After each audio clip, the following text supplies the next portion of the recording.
Well, Jerry, thank you for taking some time with us here today. We'd love to get to know a little bit about you and your organization and the services, the unique services that you provide for this important idea of building wealth and helping people pursue their dreams and their goals. So tell us a little bit about what it is you do, or a little bit about your background. Where would you like to start? Thank you, Linda. I appreciate that. The place I'd like to start is probably my background would be guess. I was in the financial services industry for a number of years, over 20 years in financial services. Most recently, I was with Wells Fargo in the private bank department and dealt with a lot of high and ultra high net worth clientele. Smaller individuals as well, yes. But generally, I like to put a team around individuals, especially on the higher levels. And I think that goes good for everybody. Within this, the team would sit around and you have the attorney, the accountant, the chartered financial analyst, the banker, the investment advisor. The clients would all be gathered together to discuss how we were going to really help the client and move the situation farther down the road. And the client would ask a question. One of the clients would ask a question, and in that question, somebody would start communicating. And in the communication process, say the highly intelligent chartered financial analyst would come up and start discussing many things that they wanted to describe about the betas, the aspect ratios, the investment process, how we chose this, that, and the other, completely missing what the question was from the client. So in that, I said there had to be a better way. So I put a lot of PhDs together. I put a lot of science behind this to create Unitifi. Unitifi is uniting the financial industry, one personality and one behavior at a time and in a unique way. So the client can be communicated with and heard from where their position is. So we can then allow financial professionals to communicate more effectively and then in turn allocate more appropriately as it goes for each client. So that process then allows the financial professional to be better heard by the organization, by their superiors, and then the superiors in the organization should better understand who their clientele are, so they can market more effectively and then communicate more effectively within the whole relationship. So we can say, in doing this, we took this to the scientific community. Okay. I presented at the World Academy of Science, Engineering, and Technology out in Paris in 2018 to get the buy-in from the scientific community. Wow. Now, our results as it relates to risk and how people behave when risk is applied to their financial situation is over 99% accurate as it relates to that. And that's proven scientifically. The other thing that we do when you talk conservative to aggressive is that we go another step. We take it vertical. How somebody likes to be communicated and make decisions on either the logical side of the fence or the passionate side of the fence.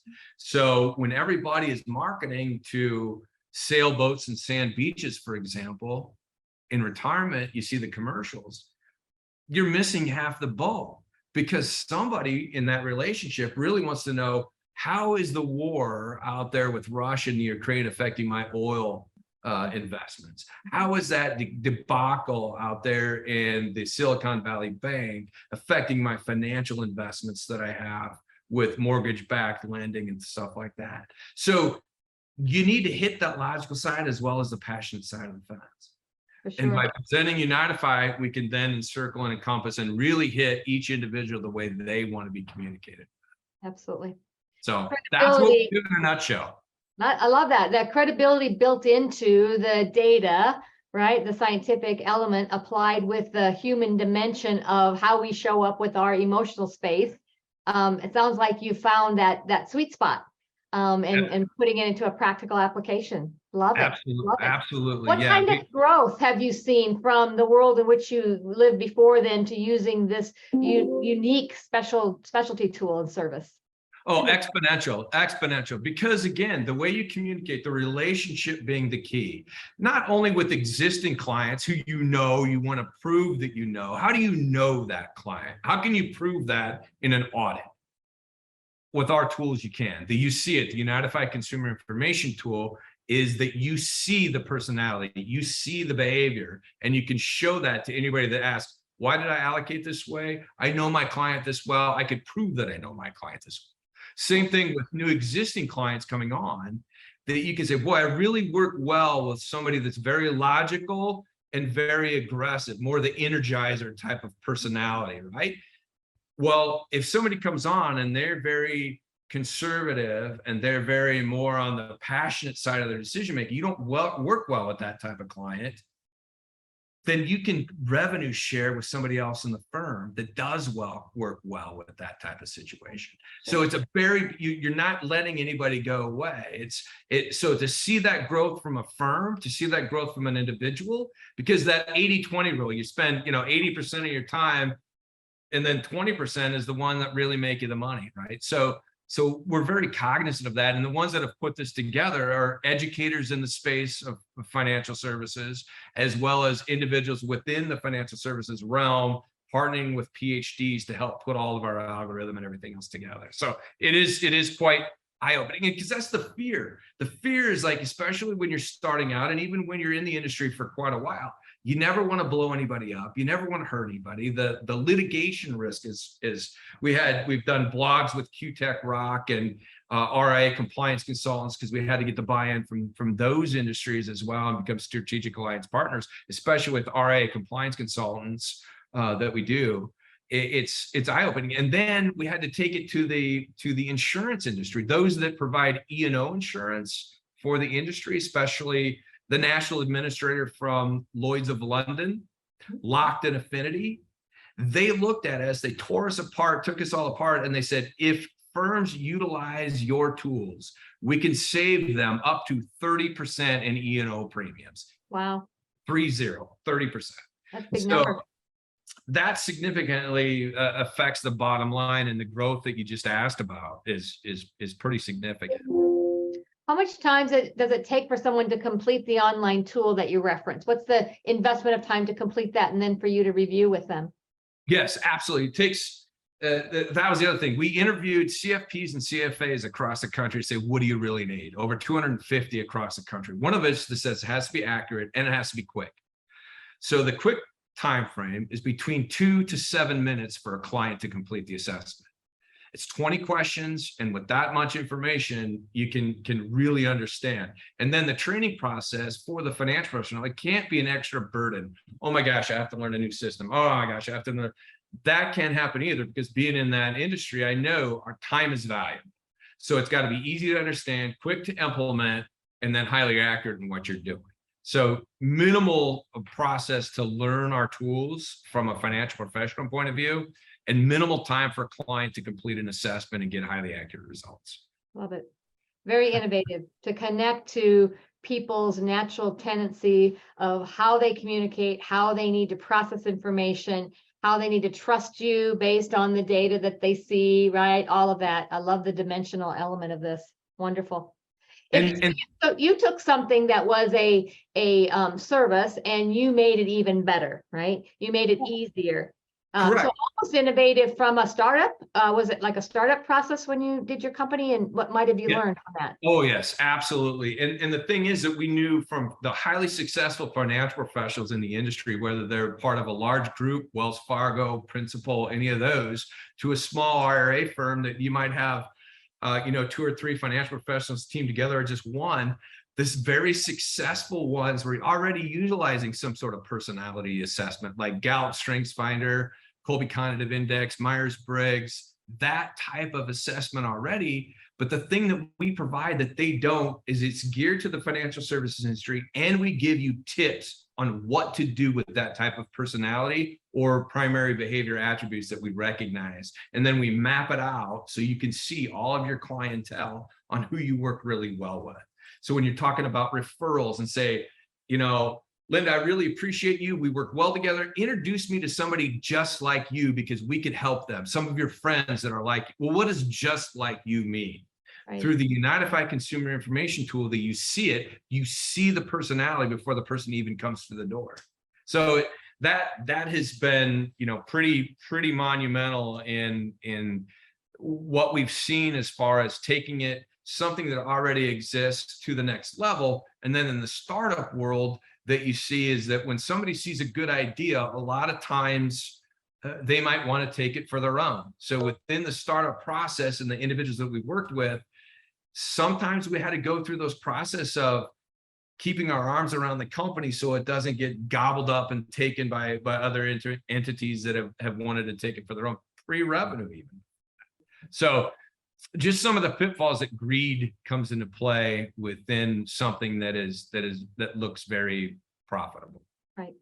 And the goodness that's involved and the intention, right, is for it to be helpful to others, no doubt. I'm Amen. curious then, as you're building team, because you've got a lot of energy yourself, right? And you're clearly believe in this tool. What do you look for when you're building team? What qualities are you looking for as you're adding employees to your team?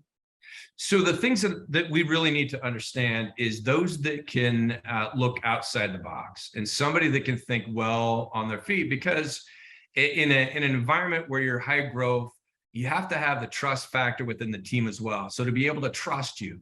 For example, we were bringing a team member on that I understood was very, very well versed at golf and basically a scratch golfer. And I asked at the time, I said, look, I know the course that you play.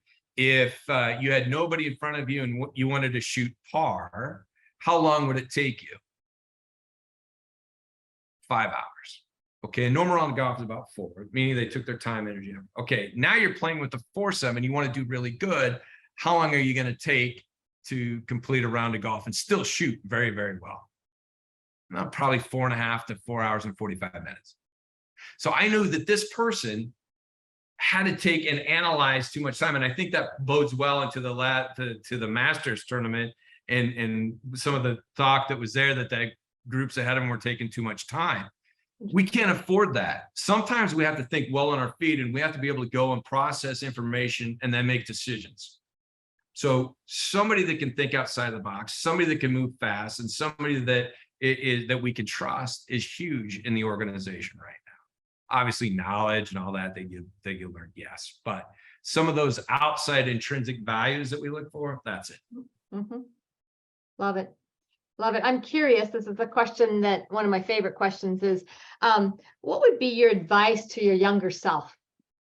And you get to pick the age, younger self. What would be your advice to your younger self that you would give from personal, from life, from business? I think about that, and there's 2 things. Number one is no regrets.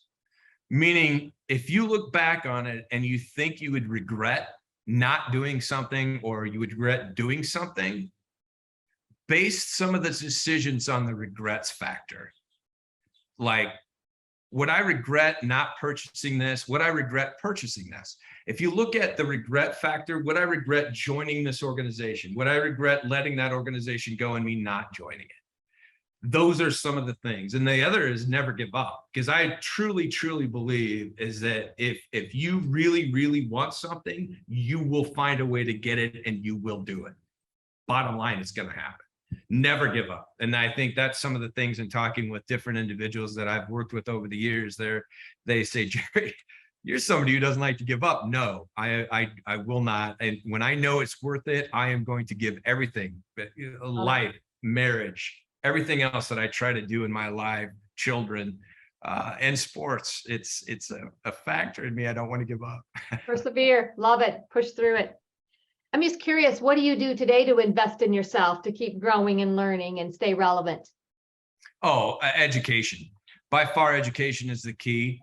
And the more ideas, the more relevance that you could get out there with just little bits of sniglets of information. And that was a word that was coined by HBO years ago. It's a little sniglet of information.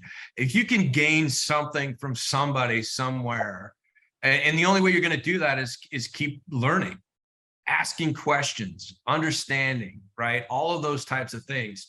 And that to me is it. There's more books I've read now that people have put out in the last that I did all throughout high school and college. Lifelong learning. It's a good approach. Good advice. Amen. Well, thank you, Jerry, for that. There's a lot of exciting insight. You hold energy well. I love it.